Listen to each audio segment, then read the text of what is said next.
창세기 32장 24절에서 32절 말씀입니다. 야곱은 홀로 남았더니 어떤 사람이 날이 새도록 야곱과 씨름하다가 자기가 야곱을 이기지 못함을 보고 그가 야곱의 허벅지 관절을 치매 야곱의 허벅지 관절이 그 사람과 씨름할 때 어긋났더라. 그가 이르되 날이 새려하니 나로 가게 하라. 야곱이 이르되 당신이 내게 축복하지 아니하면 가게 하지 아니하겠나이다. 그 사람이 그에게 이르되 내 이름이 무엇이냐? 그가 이르되 야곱이니이다. 그가 이르되 내 이름을 다시는 야곱이라 부를 것이 아니요 이스라엘이라 부를 것이니 이는 내가 하나님과 및 사람들과 겨루어 이겼음이니라. 야곱이 청하여 이르되 당신의 이름을 알려주소서. 그 사람이 이르되 어찌하여 내 이름을 묻느냐 하고 거기서 야곱에게 축복한지라. 그러므로 그 야곱이 그곳 이름을 브니엘이라 하였으니 그가 이르기를 내가 하나님과 대면하여 보았으나 내 생명이 보존되었다 함이더라. 그가 브니엘을 지날 때에 해가 돋았고 그의 허벅 다리로 말미암아 절었더라. 그 사람이 야곱의 허벅지 관절에 있는 둔부의 힘줄을 쳤으므로 이스라엘 사람들이 지금까지 허벅지 관절에 있는 둔부의 힘줄을 먹지 아니하더라. 갈라디아서 6장 17절. 이 이후로는 누구든지 나를 괴롭게 하지 말라. 내가 내 몸에 예수의 흔적을 지니고 있노라. 아멘. 예, 오늘 하나님의 말씀 상처와 영광 이런 말씀의 제목으로 하나님의 말씀 나누기 원합니다. 나무학자로 유명한 강판건 교수가 그의 나무 철학에서 나무의 옹이에 대해서 설명한 구절이 화면에 보이는 저 내용입니다. 제가 한번 읽어보겠습니다. 모든 나무는 뿌리에서 줄기를 만들고 줄기에서 가지를 만들지만 모든 가지가 동일하게 성장하는 것은 아니다. 줄기에서 만들어진 가지는 옆으로 성장하면서 환경적 장애물을 만나면 더 이상 성장할 수 없는 시점을 만난다. 그 시점에서 나뭇가지는 자신이 살아온 삶의 흔적을 나무줄기 깊숙이 남기고 한 생을 마감한다. 이런 점에서 옹이는 외부의 상처가 앞으로 깊어져 생긴 고통의 흔적이자 희망의 에너지이며 고통을 견디는 내성이다. 이렇게 말했습니다. 그러니까 나무의 옹이는 나무의 상처이지만 그것이 고통의 흔적뿐만 아니라 또 다른 측면에서는 희망의 에너지가 될 수 있다. 이렇게 이야기합니다. 그래서 옹이가 있는 나무들은요, 되게 단단합니다. 일반의 나무보다 더욱 단단해서 좋은 건축물의 자재로 사용되기도 합니다. 흔히 말끔하고 아무런 흠잡을 데 없는 깨끗한 목재가 더 좋아 보이는 듯 하지만 실제로 옹이처럼 약간 티가 있어야 더욱 돋보이는 건축의 자재가 될 수 있다라고 많은 사람들이 이야기하기도 합니다. 옹이를 사람에 비유하면 뭐라고 말할 수 있을까요? 우린 그것을 상처다 이렇게 말할 수 있습니다. 인생을 살다 보면 누구나 다 한 번쯤, 아니 한두 번이 아니죠. 수도 없이 많은 세월의 순간들을 겪으면서 남에게 말하지 못할 그런 아픔과 상처를 가지고 우리가 삶을 살아올 때가 많이 있습니다.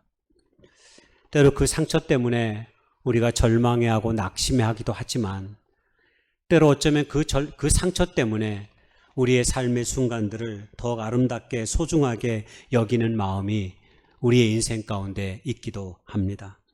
정은벽 시인이라는 사람이 상처라는 시를 통해서 그런 우리들의 마음을 대변하였습니다.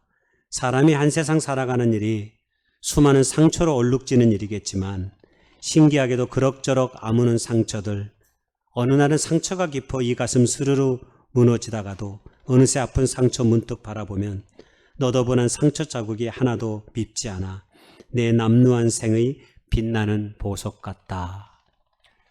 정은벽 시인의 이 상처라는 마지막 구절이 우리의 마음에 많이 와닿습니다.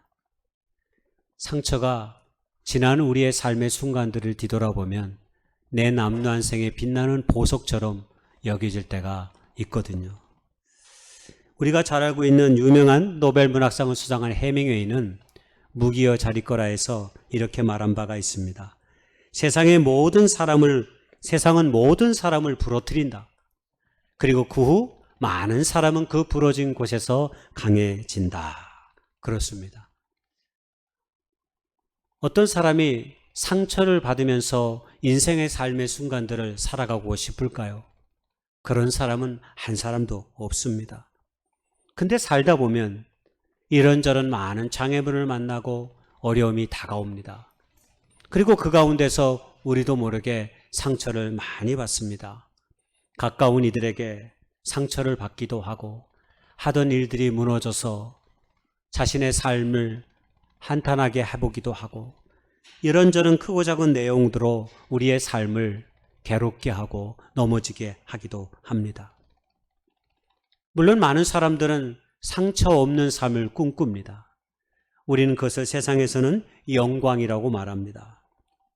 그러나 우리가 많은 사람들을 들여다보니까 인간의 위대함은 상처가 없는 삶이 아니라 자신에게 다가왔던 그 상처와 아픔을 어떻게 극복하고 어떻게 받아들였냐에 따라서 그 삶이 또 다른 삶의 지평으로 나아가기도 했다라고 하는 것을 우리가 알 수 있습니다. 지난주에 보드스케이팅 타는 17살짜리 한국의 최가온이라고 하는 한 선수가 1, 2차의 시기에서 넘어졌어요. 크게 넘어지고 다치고 마지막 3차 시기에서 최고의 점수를 받아 금메달을 땄습니다. 그래서 원래 그거 하려다가 안 했습니다. 쩔룩거리면서 시상대에 오르는 장면이 너무 인상적이었습니다. 많이 다쳐서 두 번째 시기에 1차 시기에 크게 다쳐서 2차 시기에도 실패하고 주저앉았거든요. 근데 3차 시기에 그렇게 멋진 연기를 펼칠 줄은 아무도 몰랐습니다. 그런 중간에 약간 포기하고 싶은 마음도 생겼답니다. 왜냐하면 구급대원들이 안에 들어갔거든요. 상처를 확인하느라고. 너무 힘도 없고 하나도 없대요. 그러다 어느 순간 갑자기 힘이 나더래요. 그러면서 남겨진 시기를 소화해서 결국 금메달이라고 하는 영광을 얻게 되었습니다. 오늘 우리는 창세기 말씀 속에서 야곱이라고 하는 한 인물의 생애를 좀 생각해 보려고 합니다. 우리가 180일 성경 통독하고 있는데 지난주에 이 야곱의 이야기를 읽다가 굉장히 제 마음에 많이 와닿습니다. 왜 그랬을까요? 저는 야곱을 볼 때마다 지난주도 그랬지만 꼭 나와 같다는 생각을 많이 해요. 가장 인간의 모습, 연약한 인간의 모습을 가장 많이 닮은 성경의 한 사람을 꼽으라면 그 사람의 이름은 아마 야곱일 것입니다. 왜냐하면 자신의 욕심과 자신의 성취를 위해서라면 때로 수단과 방법을 가리지 아니하고 어떤 형태로든 조금 내가 원하는 것을 얻기 위해서 때로 거짓말도 하고 때로 부정한 방식으로 삶을 도모하기도 하는 그런 연약함에 빠질 때도 우리가 때로 있기 때문입니다. 그래서 야곱을 보면 꼭 우리 자신의 모습들을 보는 것 같아서 마음이 좀 애잔합니다. 그러면서 야곱을 통해서 우리가 위로받는 것은 그가 그렇게 거짓되이 때로 정직하지 못하게 인생의 삶을 살다가 오늘 우리가 읽었던 이 창세기의 말씀을 통해서 야복강가에서 하나님의 천사와 씨름하여 이기는 이 장면을 통해서 그의 이름이 바뀌어지고 그의 인생의 삶이 새로운 길로 걸어가는 것을 우리가 목격하고 있기 때문입니다. 야곱은 자신의 부족함과 결핍을 채우는 사람의 전형적인 인간입니다. 태어날 때부터 그랬습니다. 형의 뒤꿈치를 잡고 태어났습니다. 자기가 먼저 태어나고 싶었던 거죠. 오죽했으면 형의 발꿈치를 잡고 태어나는 쌍둥이가 있을까요? 아마 성경에 이 야곱 말고는 없을 것 같아요. 그것뿐입니까? 형이 마땅히 받아야 될, 예서가 받아야 할 그 축복을, 장자의 축복권을 아버지를 속여서 자기가 그 축복권을 가로챕니다. 그래서 형의 분노를 피해서 외삼촌 나반의 집으로 피신해 가가지고 20년 동안 살게 되면서 공교롭게도 삼촌의 재산을 속여가지고 자신의 재물로 좋은 것으로 하게 되었고 사랑하는 여자를 위해 먼저 결혼한 아내를 두고도 7년 동안 기꺼이 그 노동의 대가를 지불한 그런 욕망의 화신처럼 보여지는 한 사람이 바로 야곱이기 때문입니다. 한마디로 그는 흔히 말하는 세상 사람들이 원하는 그 영광을 얻기 위해서 수단과 방법을 가르지 아니하고 다양한 카멜레온처럼 얼굴에 가면을 쓰고 세상을 산 사람 중에 한 사람이 바로 야곱입니다. 그는 20년간의 세월의 시간들을 외산천 라반의 집 하란에서 보내다가 시간도 많이 지나고 고향이 그리워졌습니다. 그리고 마침내 고향으로 돌아가는 결정을 하고 돌아가는 와중 가운데 야복강가에서 마음에 걸리는 일이 있습니다. 바로 그것은 형과 아버지를 속이고 장자권을 얻으려고 했던 자기의 욕심 때문에 형이 자기에 대해서 많은 분노와 원한을 품고 있었던 것을 기억했던 것입니다. 비록 20년이라는 시간이 지났지만 어쩌면 형은 나에 대한 원망과 분노를 아마 거두지 않았을지도 모른다라고 하는 두려움이 야곱에게 가득 찼습니다. 그래서 집으로 향하는 길 야복강가에서 자기의 가족들과 모든 재산들을 먼저 보내고 자신은 홀로 쓸쓸히 야복강가에 남아 하나님 앞에 기도하는 거죠. 실존주의 철학자로 유명한 사르트르라는 사람은 이런 야곱의 모습 같은 사람을 앙구아스 이렇게 얘기합니다. 그 뜻이 실존적인 불안 이렇게 얘기합니다. 사람들은 누구나 다 삶의 어느 순간 불안을 느낄 때가 있습니다. 예를 들면 이런 때입니다. 우리가 좋은 결혼을 하고 좋은 직장도 다니고 좋은 자녀도 낳고 뭔가 나름대로 그럴듯하게 사람들이 보기에 인생을 살아가는데 어느 순간 거울을 바라보다가 이렇게 사는 것이 전부인가 하는 질문을 안게 되는 거죠. 내가 이렇게 살다가 내일 죽으면 그게 무슨 의미가 있지? 때로 이런 갑작스러운 질문들이 우리의 삶 가운데 다가올 때가 있습니다. 바로 이것이 사르트르가 얘기한 앙구아스입니다. 어느 날 갑자기 자기도 모르게 닥쳐오는 불안감과 두려움, 그리고 자신의 존재의 허무함, 이런 것들을 맞닥뜨릴 때가 있다는 거죠. 이런 실존적인 고난과 고뇌를 우리도 때로 오는 순간 많이 갖습니다. 지금 야곱이 꼭 그 모습입니다. 자신이 잃은 많은 가족들, 자신의 많은 재산들, 그것이 자신의 삶을 지켜주지 않는 그 밤을 야곱이 맞이하게 된 거죠. 그는 정체불명의 존재와 밤새 씨름합니다. 그리고 이 씨름은 타인과의 싸움이 아니라 바로 자기 자신과의 싸움이며 절대자이신 하나님과의 처절한 직면이기도 합니다. 놀랍게도 오늘 성경은 이 야복강가에서 이 씨름을 통해서 야곱이라고 하는 한 존재가 자신이 그동안 자신의 꿈과 욕심을 위해 썼던 그 모든 거짓된 가면이 하루아침에 벗겨지는 순간을 맞이하게 됩니다. 왜냐하면 밤새 천사와 씨름하여 승리를 얻었지만 그의 환도뼈가 끊어지는 상처를 입었기 때문입니다. 여러분, 환도뼈는 인간의 힘과 생명력의 근원을 상징합니다. 남자들이 흔히 하는 얘기가 있습니다. 남자는 허벅지다, 뭐 이런 얘기합니다. 허벅지가 튼튼하고 이게 튼실해야 이게 몸을 잘 지탱해 줄 수 있다고 합니다. 제가 의학사전을 찾아봤습니다. 환도뼈, 이 허벅지에 대해서 이렇게 설명이 되어 있습니다. 허벅지는 몸 전체 근육의 70%가 집중된 곳으로 신체의 대형 엔진이자 에너지 저장고 역할을 한대요. 사람 몸의 근육의 70%가 집중되어 있는 곳이 허벅지래요. 저도 좀 허벅지가 좀 튼실했었는데 그 어느 순간 이렇게 죄송합니다. 나이가 좀 먹어가면서 이게 다리가 이게 허벅지, 제가 축구를 좀 했었거든요. 축구를 할 때는 좀 허벅지가 튼튼했던 것 같아요. 근데 이제 더 이상 나이도 있고 또 다치기도 하고 그래서 축구를 때 더 이상 안 하고 허벅지를 쓰는 근육을 별로 안 해서 그런지 요즘은 허벅지가 많이 가늘해졌습니다. 그렇다고 제 허벅지를 너무 눈여겨보진 마시기 바랍니다.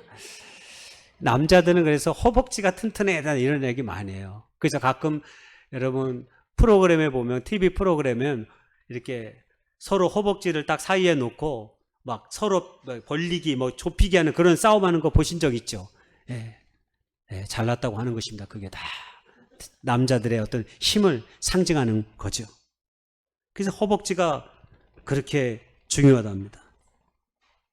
한마디로 야곱은 하나님의 천사와 씨름하여서 이겼지만 그의 환도뼈가 그의 허벅지에 파열이 일어난 거예요. 그럼 어때요? 우리가 보기에는 이게 뭐 더 이상 사람다운 삶을 살지 못하는 것 아니야, 이렇게 생각해 볼 수 있겠죠. 그렇습니다.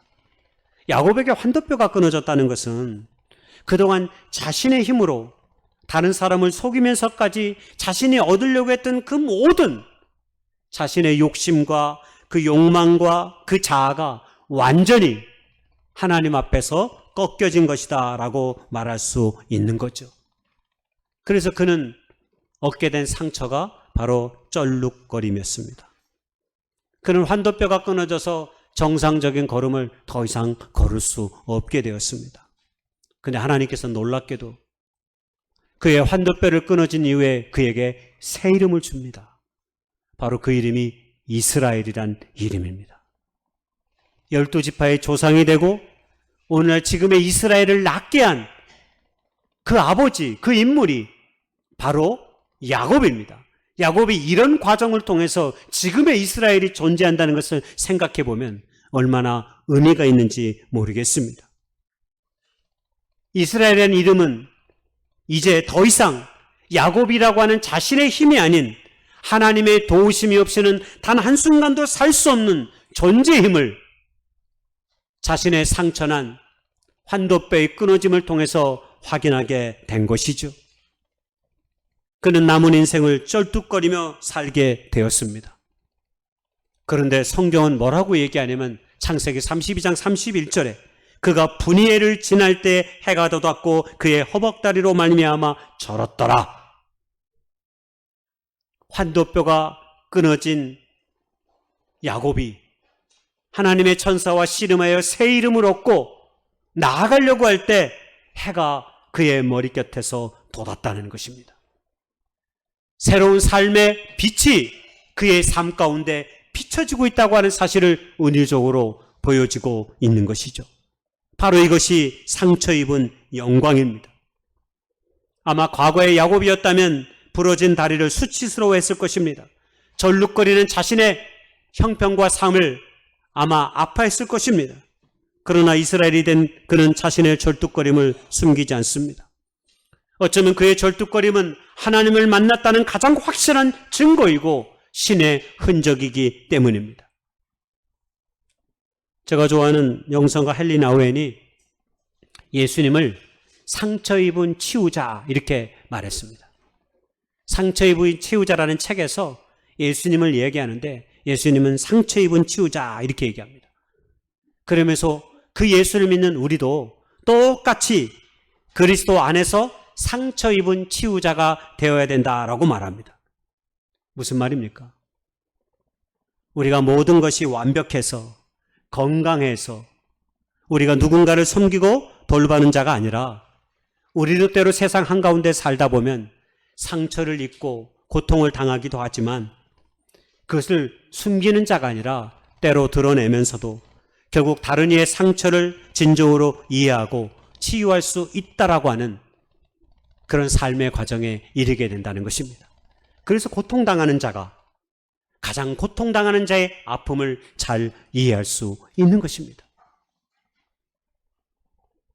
자신의 아픔을 깊게 절감한 자가 타인의 아픔을 깊게 긍휼의 마음으로 바라볼 수 있는 것입니다.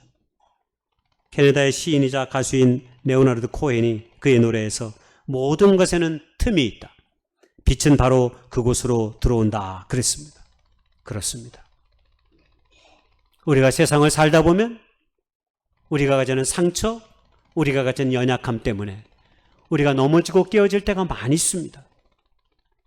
그러나 하나님은 때로 그것으로 우리의 삶 가운데 다가올 때가 많이 있습니다. 그래서 많은 사람들의 간증의 이야기를 들어보세요.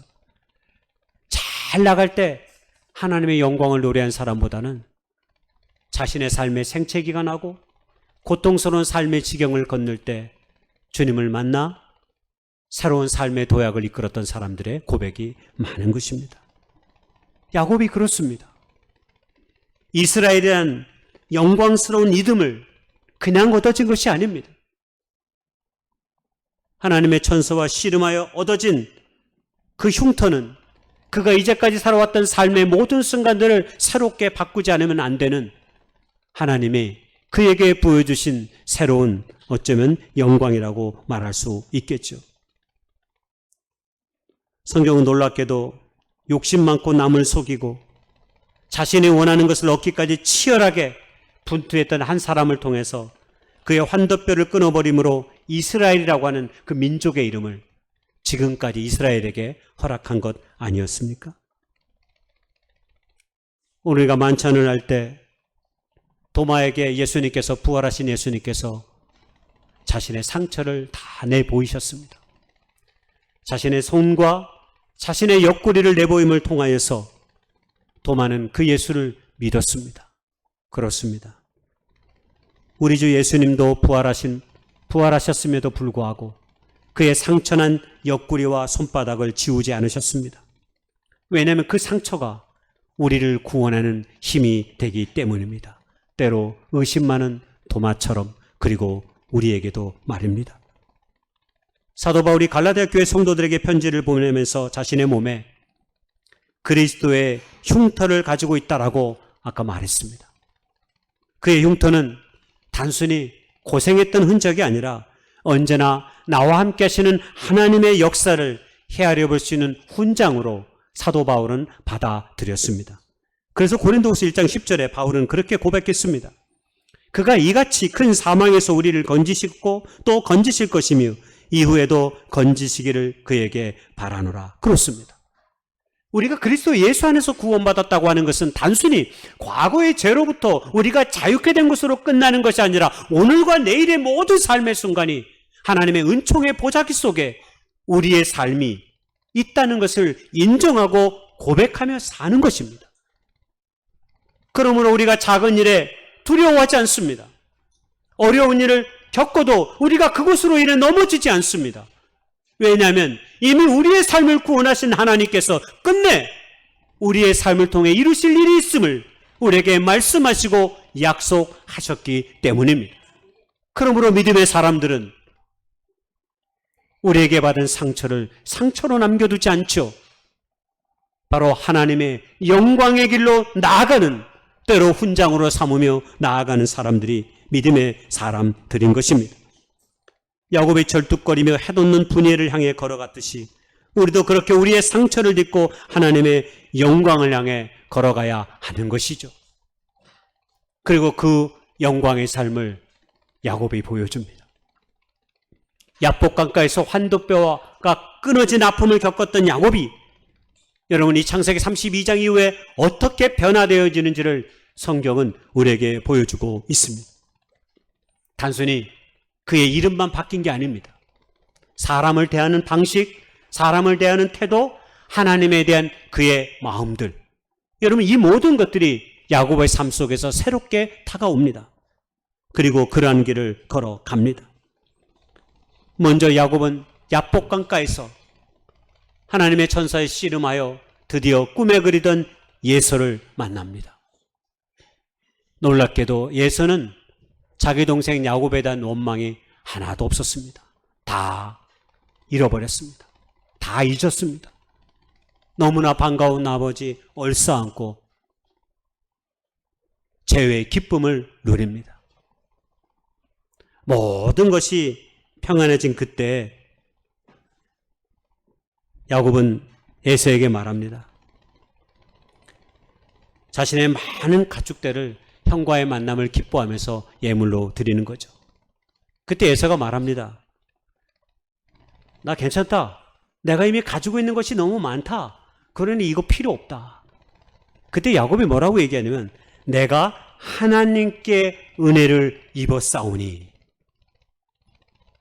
그동안 품삯을 한 푼이라도 더 챙기기 위해서 외삼촌 나방과 치열한 수싸움을 벌이기도 했고 자신이 사랑하는 아내 나헬을 얻기 위해서 레아를 두고도 7년 동안 노동하면서 끝끝내 자신의 욕심과 욕망을 성취하고자 했던 그 야곱이 형의 용서에도 불구하고 끝내 자신의 예물을 형에게 주는데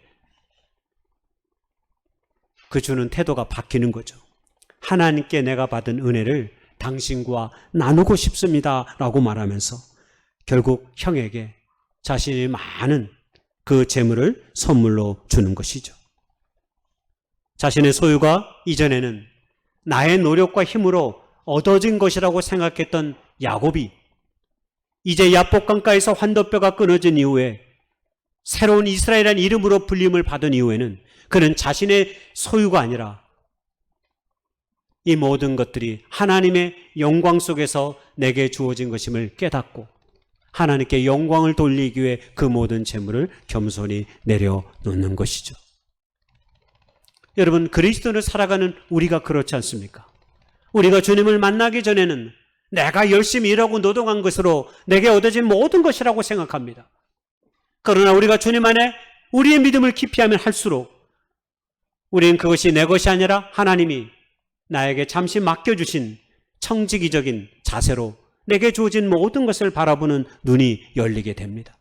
그래서 나를 통해서, 내가 가진 것을 통해서, 내가 가진 은사를 통해서 하나님의 거룩한 영광의 축복의 통로로 이 모든 것들을 사용하려고 하는 마음을 먹게 되는 것이죠.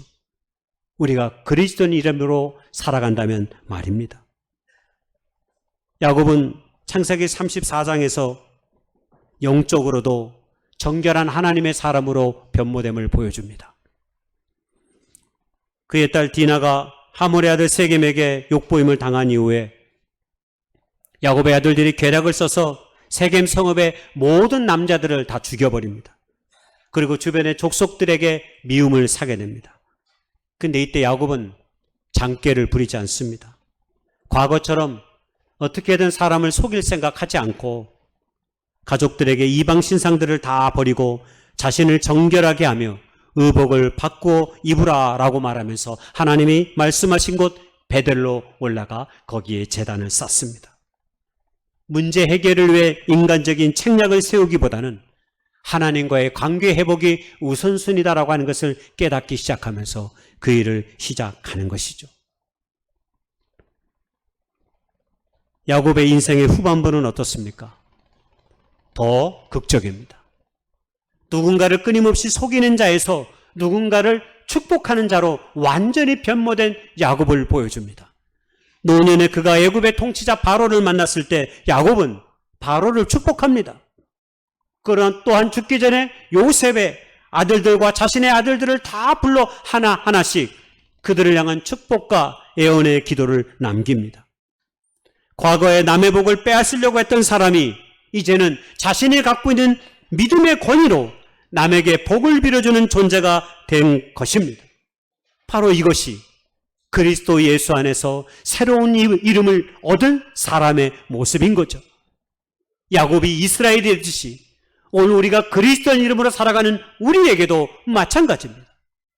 우리에게도 이런 하나님의 축복의 통로로 누군가를 축복하는 하나님의 사람으로 우리 자신이 세워져 있다는 사실을 반드시 기억할 수 있기를 소망합니다.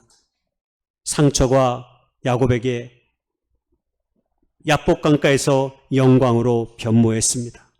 이전의 영광은 하나라도 더 많은 것을 소유하고 자신의 욕심을 채우는 것으로 나타났다면 하나님 안에서 얻은 상처 이후로는 자신을 비우고 영적인 순결을 중요시 여기면서 남의 것을 빼앗는 자가 아니라 다른 사람을 축복하는 인생으로 바뀌어진 야곱의 생애를 우리는 목격했습니다. 사랑하는 성도 여러분, 오늘 우리가 입은 상처 입은 그 자리가 때로 하나님의 은혜가 머무는 영광의 자리, 영광의 거처가 될 수 있기를 주님의 이름으로 축복하고 소망합니다. 2026년 2월에 맞이하는 새해 신간 의미가 있다고 생각합니다. 연초에 우리가 마음에 품었던 좋은 계획들, 좋은 다짐들 잊어버리지 마시고 다시 한번 마음으로 깊이 다짐하면서 하나님 앞에 우리 자신의 삶을 맡기고 하나님의 은혜를 구하며 나아가는 축복된 2026년 병원년 새해가 되기를 소망합니다. 우리에게 새 길을 허락하시는 하나님의 은혜를 늘 삶 가운데 고백하며 나아갈 수 있기를 원합니다.